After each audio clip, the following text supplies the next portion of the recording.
You heard Clint and Chuck talk for Frances because she called and asked that they say a few words. I get to be Frances. So put your imagination and make me a little younger, a lot younger, a little more attractive, and I'm going to share some words that she wanted to be here with you tonight to say. 20 years ago, probably pretty close to this date, I carefully tucked my sleeping baby boy under a table at the new 577 Pottery Studio.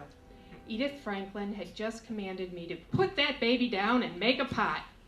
I was just old enough, and just young enough, to do what my elders told me to do.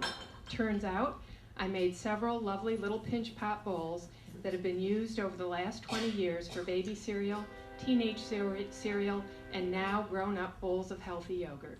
What a perfect beginning of my history with 577. Here are some of my favorite recollections. Pottery classes with my children and Ann Tubbs, my grandmother calling me up to come and make gingerbread houses with Carol Lehman one December afternoon, the infamous day when we all waited for ODOT to arrive so that the big log cabin could be moved down River Road. I took my kids out of school for that one, and the day was well worth it. What a learning experience it was to ride in a golf cart with their great-grandmother with a log cabin on sledges following behind us.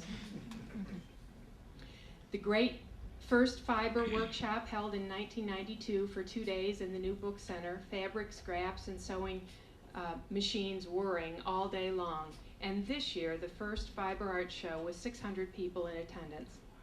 How about the day my father came to see me at my house and asked if I would consider becoming the chair of the 577 Board of Trustees? I was and still am honored that my dad, and you all trust me with that position. Thank you for being a supportive community through our years of stretching and growing. I hope that we will continue to work together, community, staff, and board, for many more creative and fun years. Frances wished she could have been here. Let's hear for Frances.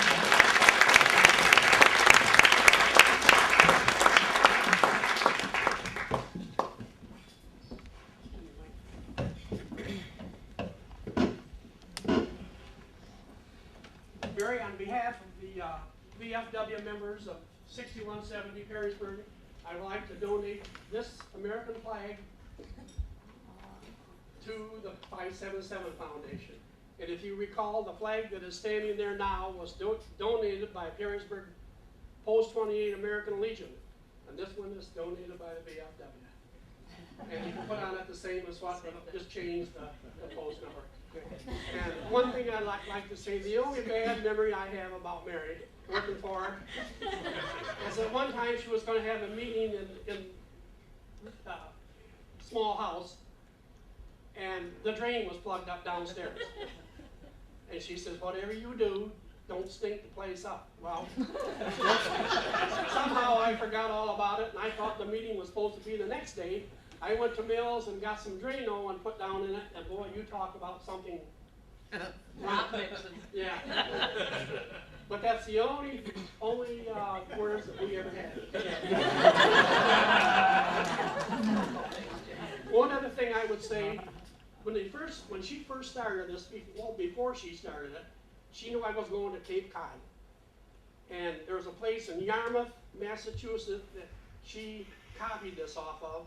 And she really bragged about how nice it was. Well, they had 2 little tanks about 8 feet around with fish in it, and a bunch of plants and weeds in the gardens that wasn't kept up very good at all.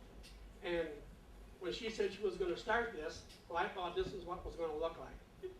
Well, I was in on when they built the dome.